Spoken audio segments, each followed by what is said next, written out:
ચાલો મિત્રો, વિજ્ઞાનમાં જ નવો પાઠ આપણે ચાલુ કરી રહ્યા છે.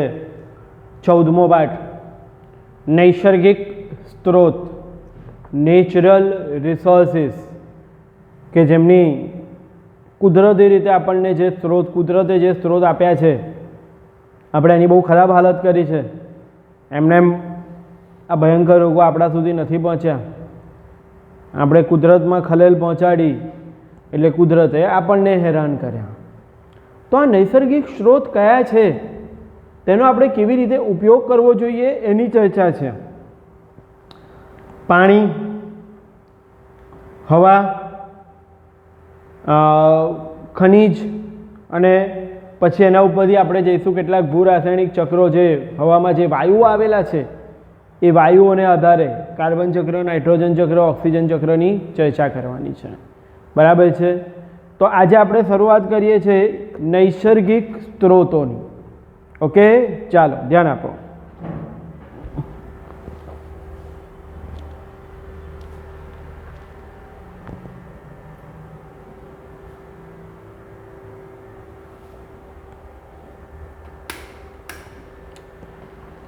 પૃથ્વી પર આ સ્ત્રોત કયા છે? પૃથ્વી પર જીવન માટે આવશ્યક અજૈવિક ઘટકોના નામ આપો. તેના દ્વારા રચાતા આવરણ સમજાવો. જૈવિક અને અજૈવિક ઘટકો. અહીંયા અજૈવિક ઘટકોની વાત કરી છે કે જૈવિક ઘટકો વિશે આપણે અહીંયા ચર્ચા નથી બહુ કરવાની, પણ અજૈવિક ઘટકો વિશે ચર્ચા કરવાની છે કે જે આપણને સીધી અથવા આડકતરી રીતે મદદ કરે છે. તો એમાં કયા કયા સ્ત્રોત આવે છે?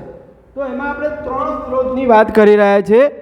એક હવા, જળ અને ભૂમિ. કયા કયા?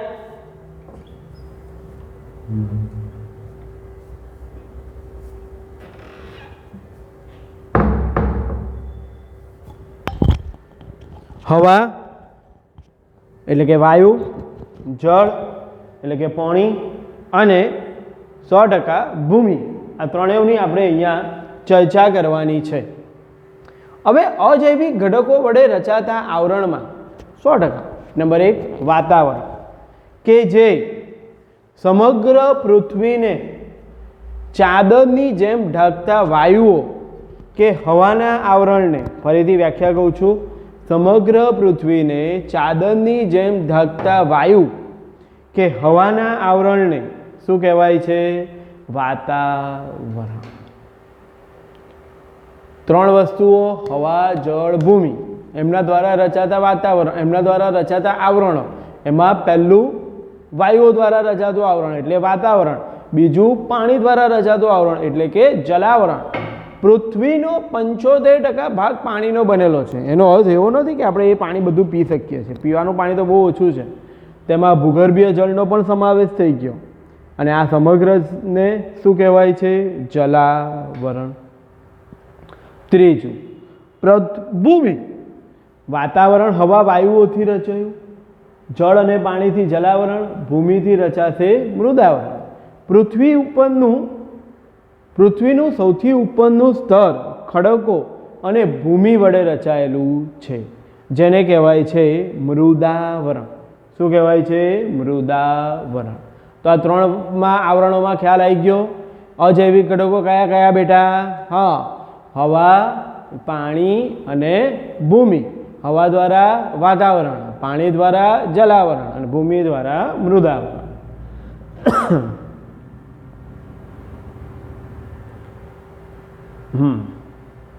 શા માટે પૃથ્વી પર જીવન છે અને શુક્ર અને મંગળ જેવા ગ્રહ પર જીવન નથી? કેમ આપણે ત્યાં જીવન છે? પૃથ્વી પર જીવન છે કારણ કે પૃથ્વીની ફરતે ચાદરની જેમ ઢાંકતી હવાનું વાતાવરણ આવેલું છે. હવામાં સજીવના નિભાવ માટે વાયુઓ કયા કયા? Nitrogen, oxygen, carbon dioxide. 21% oxygen, 0.03% carbon dioxide છે. આ બધી વસ્તુઓ છે એટલે આપણે જીવી શકીએ છીએ. શુક્ર પર નથી, મંગળ પર નથી. પૃથ્વી પર હવાના ઘટકો પૃથ્વી પરના જીવનમાં પરિણમે છે. શુક્ર તેમજ મંગળના ગ્રહ પર વાતાવરણનો મુખ્ય ઘટક કાર્બન ડાયોક્સાઇડ જે 95 થી 97% છે, જે સજીવો માટે અનિવાર્ય નથી. સજીવ જીવન માટે શ્વાસમાં જરૂરી ઓક્સિજન પ્રાપ્ત નથી, એટલે મંગળ પર કે શુક્ર પર હું રહી શકતો નથી. રહેવા મારે નીચે જવું પડે.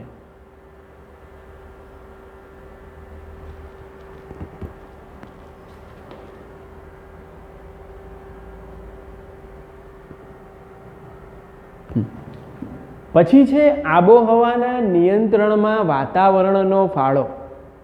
આપણી જે આબોહવા છે તમે જુઓ, ઉનાળો, શિયાળો, ચોમાસું, બરાબર છે, એને નિયંત્રણ કરવામાં વાતાવરણનો શું ફાયદો છે? તો જુઓ, વાતાવરણના વાયુઓ ઉષ્માના મંદવાહક. હા, એટલે ગરમ થાય ખરું, પણ પેલું લાકડા જેવું. લોખંડ તરત ગરમ થઈ જાય, લાકડું ધીમે ધીમે ધીમે ધીમે ગરમ થાય એવી. એટલે શું છે? ઉષ્માના મંદવાહક ધીમે ધીમે ગરમ થતા હોવાથી વાતાવરણ પૃથ્વીના સરેરાશ તાપમાનને દિવસના સમય અને સમગ્ર વર્ષમાં યોગ્ય રીતે જાળવી રાખે છે. જો આપણે ત્યાં દિવસે સવારનું તાપમાન 120 ડિગ્રી થઈ જતું હોય તો બધા પાણીનું બાષ્પીભવન થઈ જાય. તમારા શરીરની અંદરનું જે પાણી છે ને એનું બી બાષ્પીભવન થઈ જાય. સૂર્ય તો એટલી ગરમી આપે જ છે, પણ સૂર્યની ગરમી આપણા સુધી જ્યારે પહોંચે છે, ધ્યાનથી સાંભળજો બેટા, સૂર્યની ગરમી આપણા સુધી જ્યારે પહોંચે છે તો વચ્ચે વાતાવરણ આવેલું છે. એ વાતાવરણ શું છે? એ ગરમીને ઓછી કરી દે છે. ઓછી એટલે હાવ ઓછી નહીં, નિકટ ઠંડી વધી જાય, રાખે તો છે જ, પણ ઓછી કરી દે છે. ઓછી કરી દે છે એનાથી લીધે શું થાય છે કે ધીમે ધીમે ધીમે ધીમે એ ગરમી ગરમ થાય છે. એટલે સવારે 7 વાગે કે 8 વાગે કે 10 વાગે લાગે એના કરતાં બપોરે 2 વાગે વધારે ગરમી લાગે છે. હવે ગરમ થવાનું ચાલુ થયું, પણ જેવું ગરમ જવાનું ચાલુ થયું એવું શું થઈ ગઈ? ઠંડક થવા માંડી. એટલે પાછું પેલું શું થઈ ગયું? ઠંડુ થઈ ગયું. એટલે જે એકદમ ગરમ થયું હતું સમુદ્રનું પાણી કે દરિયાનું પાણી, તે હવે પાછું ઠંડુ થવા માંડ્યું.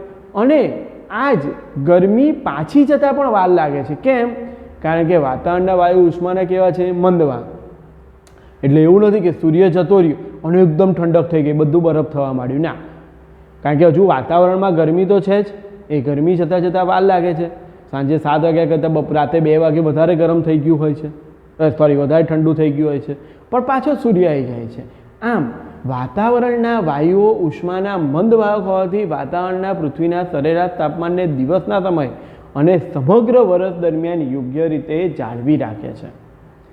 વાતાવરણ દિવસ દરમિયાન તાપમાનમાં અચાનક વધારાને અટકાવે છે અને રાત્રિ દરમિયાન બાહ્ય વાતાવરણમાં ઉષ્માના મુક્ત થવાની ક્રિયાને પણ શું કરે છે? ધીમી પાડી દે છે. એટલે અચાનક ઘટાડો થતો અટકી જાય છે. તેથી પૃથ્વી પરના વાતાવરણને કારણે દિવસ અને રાત્રિના વધારે મોટો તફાવત સર્જાતો નથી. ઘણા ગ્રહો એવા છે કે જેમાં દિવસનું તાપમાન 173°C હોય અને રાત્રિનું તાપમાન -209. એ બહુ મોટો તફાવત છે. જ્યારે આપણે દિવસ અને રાત્રિના દરમિયાન તાપમાનમાં એટલો મોટો તફાવત હોતો નથી. આ વસ્તુ તમે ટેમ્પરેચર આવે છે મેક્સિમમ ને મિનિમમ, એમાં જોઈ શકો છો. ચંદ્ર અને પૃથ્વી બંને સૂર્યથી એક સરખા અંતરે જ છે, છતાં ચંદ્રની સપાટી પર વાતાવરણ નથી, એટલે તાપમાન -190 થી 110°C રહે છે. આમ વાતાવરણના અભાવે તાપમાનમાં મોટો તફાવત સર્જાય છે, જેના કારણે આપણે સર્વાઈવ એ જગ્યાએ આપણે સર્વાઈવ કરી શકતા નથી. એટલે વાતાવરણ એ બહુ જ અગત્યનો ભાગ ભજવે છે એવું કહેવાય. બરાબર છે? ખ્યાલ આવે પ્રશ્નમાં?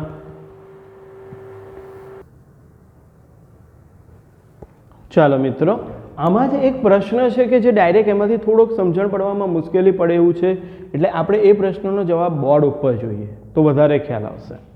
શું કહે છે? નવો પ્રશ્ન છે, પ્રશ્ન નંબર 7.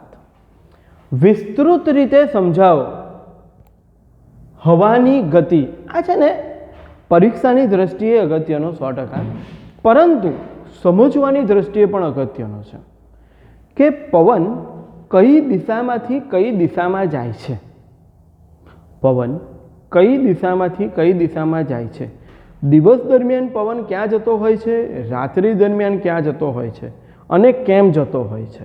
આ આખો ટોપિક આપણે એના ઉપર સમજવાનો છે. બહુ સરસ ટોપિક છે ભણવાની દ્રષ્ટિએ અગત્યનો છે, પણ સમજવાની દ્રષ્ટિએ વધારે અગત્યનો છે. તમને આખી જિંદગીભર કામ લાગે એવો છે. ધ્યાન આપો બેટા. હવાની ગતિ અથવા પવન કેવી રીતે બને છે? ગરમ દિવસ પછી સાંજના સમયે પવનની ઠંડી લહેરથી ગરમ હવામાનના અમુક દિવસો પછી વરસાદથી આપણને રાહત મળે છે. આખો દિવસ ઉનાળામાં ગરમીમાં હઈએ અને ભાઈ સાંજે આમ પવનની આમ છૂટે તો આપણને કેવો મજા આવી જાય, આમ પવન આવ્યો, ઠંડક લાગે. આ ઘટનાને વાતાવરણમાં વાયુઓ ગરમ થવાની અને પાણીની વરાળ બનવાની ક્રિયાનું પરિણામ છે. આ ઘટનાઓ શેના કારણે? વાતાવરણમાં જે વાયુઓ ગરમ થાય છે, હમણાં આપણે આગળ જોયું તે, અને પાણીની વરાળ બને છે. બરાબર છે. બપોરે 2 વાગે એટલે દરિયાનું પાણી હોય તો એ ઉપર જવાનું જ છે, 100%. એનું બાષ્પીભવન થવાનું છે. તળાવનું પાણી હોય તેનું પણ બાષ્પીભવન થવાનું જ છે. તો પાણીની વરાળ બનવાની ક્રિયાનું પરિણામ છે. હવે સમજો પવનનું સર્જન. પવન કેવી રીતે બને છે? જ્યારે સૂર્યના કિરણો પૃથ્વીની સપાટી પર પડે છે, બહુ ધ્યાનથી સમજજો બેટા. 2 મિનિટ બધું મૂકીને અહીંયા ધ્યાન આપજો. ઘરમાં કોઈ હોય તો કાઢી મૂકજો, રૂમમાં હોય તો નીકળ તમને કાઢી મૂકશે. જ્યારે સૂર્યના કિરણો પૃથ્વીની સપાટી પર પડે છે ત્યારે તેમાંના અમુક કિરણોનું જમીન અને જળાશયો દ્વારા શોષણ થાય છે. શું કરે છે? જમીન અને જળાશયો શોષી લે છે. બાકીના મોટાભાગના કિરણોનું જમીન અને જળાશયો દ્વારા પરાવર્તન થાય છે. આ પરાવર્તિત વિકિરણો વાતાવરણને નીચેથી ગરમ કરે છે. કેમ? કારણ કે ઉપરથી આવ્યા અને જઈ રહ્યા છે, એટલે નીચેથી શું થાય છે? ગરમ થાય છે અને પવનનું નિર્માણ થાય છે. કેવી રીતે? હવે સમજીએ છીએ. બહુ જ અગત્યની લીટી. 2 વસ્તુ વિશે આપણે ચર્ચા કરીએ છીએ, એક જમીન અને બીજું પાણી. તો જમીન પાણી કરતાં વધુ ઝડપથી ગરમ થાય છે. કોણ વધારે ઝડપથી ગરમ થશે? જમીન. પાણી કરતાં પણ વધારે ઝડપથી ગરમ કોણ થાય છે? જમીન. અને ઝડપથી ઠંડી થાય છે. જમીન જેટલી ઝડપથી ગરમ થાય એટલી જ ઝડપથી જમીન ઠંડી પણ થાય છે. સમજો છો? એટલે દિવસ દરમિયાન બરાબર ધ્યાનથી સમજજો. આ લીટી બહુ જ અગત્યની છે. જમીન પાણી કરતાં 2 વસ્તુની આપણે કમ્પેર કરી રહ્યા છે, એક જમીન અને બીજું પાણી. તો જમીન એ વધારે ઝડપથી ગરમ થશે અને વધારે ઝડપથી ઠંડી પણ થશે. બરાબર છે? આટલું ક્લિયર? જમીન વધારે ઝડપથી ગરમ થાય છે અને પાણી કરતાં, જમીન પાણી કરતાં વધારે ઝડપથી ગરમ થાય છે. એટલે જમીન અને પાણી હોય બંને પર એક સરખો તડકો પડે તો જમીન વધારે ગરમ થઈ જશે. હવે તડકો ગયો તો વધારે ઝડપથી ઠંડુ પણ કોણ થશે? જમીન ઠંડી થઈ ગઈ, હજુ પાણી થોડું ગરમ છે. સમજો છો? ધ્યાન આપજો. જુઓ, આ પાણી છે અને આ જમીન છે. તો બંને પર એક સરખો તડકો પડ્યો, જમીન ગરમ થઈ ગઈ, પાણી પણ ગરમ થયું. પણ પહેલું કોણ ગરમ થયું? વધારે કોણ ગરમ થયું? તો જમીન. હવે સૂર્યદાદા ગયા, રાત પડી ગઈ. એટલે હવે શું થયું? આ પેલો ચંદ્ર દેખાયો છે ને, ખતરનાક એ રાતનો છે. હવે શું થયું કે જમીન અને પાણી અને જમીન, તો હવે ઠંડક થશે, ઠંડુ પડવાની શરૂઆત થશે. પાણી હજુ ગરમ રહ્યું, જમીન ઠંડી પડી ગઈ. એટલે જમીન પાણી કરતાં વધારે ઝડપથી ગરમ એ થાય છે અને વધારે ઝડપથી ઠંડી થઈ જાય છે. ક્લિયર? જુઓ, દરિયાઈ પવન દિવસ દરમિયાન અથવા દિવસ દરમિયાન પવનની ગતિ અને રાત્રિ દરમિયાન પવનની ગતિ. દિવસ દરમિયાન પવન ક્યાંથી ક્યાં જાય છે, રાત્રિ દરમિયાન પવન ક્યાંથી ક્યાં જાય છે અને કેમ જાય છે. જોજો, સમુદ્ર પરની હવા કરતાં જમીન પરની હવા વધુ ઝડપથી ગરમ થાય છે. એટલે કે બેટા આ 2 પૈકી વધારે ગરમ કોણ થયું? જમીન. દિવસ દરમિયાન વધારે ગરમ થઈ ગઈ. બરાબર છે? ગરમ હવા ઉપર ઉડતા જમીન પર ઓછા દબાણનો વિસ્તાર ઉત્પન્ન થાય છે. આપણે બહુ સાદી વસ્તુ છે. તમે તપેલીમાં પાણી લો અને ગરમ કરો તો વરાળ બનશે. વરાળ કઈ જાય છે? ઉપર તરફ જાય છે. બરાબર છે? તો આ જમીન ગરમ થઈ એટલે એ ગરમ હવા કેવી હોય? હલકી. અને હલકી હોય એટલે કઈ જાય છે? ઉપર તરફ. જેવી ઉપર તરફ ગઈ એટલે અહીંયા જગ્યા પડી ગઈ. હવે આ હજુ ગરમ થયું નથી, આના જેટલું તો નથી જ થયું ને, એટલે અહીંયા ઠંડી હવા છે. આ ઉપર ગયું એટલે અહીંયા દબાણ કેવું થયું? ઓછું થયું. આ હજુ ઠંડુ છે એટલે અહીંયા દબાણ કેવું છે? દરિયામાં, પાણીમાં, સમુદ્રમાં દબાણ કેવું છે? વધારે. એટલે આ વધારે નિયમ જ છે કે હંમેશા વધારે દબાણથી ઓછા દબાણ તરફ જાય. તો વધારે દબાણથી આ કઈ ગયું? ઓછા દબાણ તરફ. એટલા માટે હવા દિવસ દરમિયાન સમુદ્રથી જમીન તરફ. જુઓ, ગરમ હવા ઉપર ઉડતા ઓછા દબાણનો વિસ્તાર ઉત્પન્ન થાય છે અને સમુદ્ર પર વધારે દબાણનો. બંને સરખું જ હતું, પણ જ્યારે દિવસ દરમિયાન ગરમી પડી એટલે આ ઝડપથી ગરમ થઈ એટલે હવા હલકી થઈ એટલે ઉપર ગઈ એટલે અહીંયા દબાણ ઓછું થયું અને અહીંયા દબાણ વધારે છે. નિયમ છે હંમેશા હવા વધુ દબાણથી ઓછા દબાણ તરફ જાય. એટલે હવે આ બાજુ જશે હવા, ઉપર ગઈ એટલે આ શું થશે? હવા દરિયાથી જમીન પર. માટે દિવસ દરમિયાન પવનની દિશા સમુદ્રથી કઈ છે? જમીન તરફ. હવાની ગતિ વધારે દબાણ ધરાવતા વિસ્તારથી ઓછા દબાણ ધરાવતા વિસ્તાર તરફ જાય છે. આથી દિવસ દરમિયાન પવનની દિશા કઈથી બેટા? તો સમુદ્રથી જમીન તરફ. પડે ખબર? ખ્યાલ આવે? ફરીથી એક વખત આ તમે સમજીને લખી શકશો. આ સમજવું જરૂરી છે, ભણવાની દ્રષ્ટિએ, યાદ રાખવાની દ્રષ્ટિએ જરૂરી છે. બંને વસ્તુ પર સૂર્યનો તડકો જોડે જ પડ્યો છે, પણ જમીન પાણી કરતાં વધારે ઝડપથી ગરમ થાય છે. ગરમ થયું, હવા હલકી થઈ, હલકી હવા ઉપર તરફ જાય, દબાણ ઓછું થાય. ગરમ એટલું બધું નથી થયું, હવા હજુ નીચે જ છે, દબાણ વધારે છે. નિયમ છે વધારે દબાણથી ઓછા દબાણ તરફ. એટલે હવા કઈ જતી રહેશે? આ બાજુ. માટે દિવસ દરમિયાન પવનની દિશા સમુદ્રથી જમીન તરફ. ક્લિયર? રાત્રિ દરમિયાન જમીનના પવનો શું કરે છે? પાણી કરતાં જમીન વધુ ઝડપથી શીતળ થાય છે. જમીન ઠંડી પણ વહેલી થઈ જાય. હવે શું થયું? સાંજ પડી એટલે જમીન ઠંડી થવા માંડી, પાણી પણ ઠંડુ થવા માંડ્યું, પણ જમીન વહેલી ઠંડી થઈ ગઈ અને પાણી હજુ એટલું બધું ઠંડુ થયું નથી. એટલે જમીન કરતાં પાણીની હવા ગરમ છે. એટલે એ ગરમ હવા ફરીથી હલકી એટલે ઉપર ગયું. શેનું? દરિયાનું પાણી, સમુદ્રનું પાણી એ ઉપર તરફ ગયું. બરાબર છે? એટલે અહીંયા દબાણમાં ઘટાડો થયો. ત્યાં હવા જાડી છે. કેમ? કારણ કે એ ઠંડુ થઈ ગયું છે. એટલે અહીંયા દબાણમાં શું છે? વધારો. અને નિયમ તો એ જ, વધારે દબાણથી ઓછા દબાણ તરફ. એટલે રાત્રિ દરમિયાન પવનની દિશા જમીનથી સમુદ્ર તરફ. પડે ખબર? જુઓ, આથી પાણી ગરમ હોવાથી પાણીમાં ઓછા દબાણનો વિસ્તાર અને જમીન પર વધુ દબાણનો વિસ્તાર ઉત્પન્ન થાય છે. આ જ કારણે રાત્રિ દરમિયાન પવનની દિશા કઈ જાય છે? તો પવનની દિશા જમીનથી સમુદ્ર તરફ. પડે ખ્યાલ આવે બંનેમાં? દિવસ દરમિયાન પવનની દિશા કઈ અને રાત્રિ દરમિયાન. આમ હવાની ગતિ તાપમાન અથવા દબાણને લીધે ઉત્પન્ન થાય છે અને પવન તરીકે અનુભવાય છે. પવન કોને કહેવાય?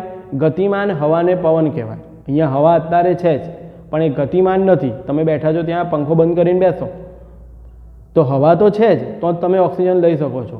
પણ જ્યારે પંખો ચાલુ કરશે, પાંખો ફરશે, ત્યારે એ હવા ગતિમાં આવી ગઈ એટલે એને કહેવાય પવન. ગતિમાન હવાને પવન કહેવાય. તો હવાની આ ગતિ કોના કારણે ઉત્પન્ન થાય છે? પંખાને કારણે એવું ના બોલતો યાર. તાપમાન અને દબાણને કારણે. ગરમી વધી એ તાપમાન, દબાણ વધતું ઓછું થયું એ દબાણને કારણે. અને પવનની ગતિ તરીકે અનુભવાય. જ્યારે બે વચ્ચે દબાણમાં તફાવત હોય ત્યારે હવા ત્યારે હવા, ત્યારે હવા, ત્યારે હવા ઊંચા દબાણવાળા વિસ્તારથી નીચા દબાણવાળા વિસ્તાર તરફ ગતિ કરે છે. ખ્યાલ આવે પ્રશ્નમાં? બહુ જ અગત્યનો પ્રશ્ન, સમજવાની દ્રષ્ટિએ પણ અગત્ય. ઓકે,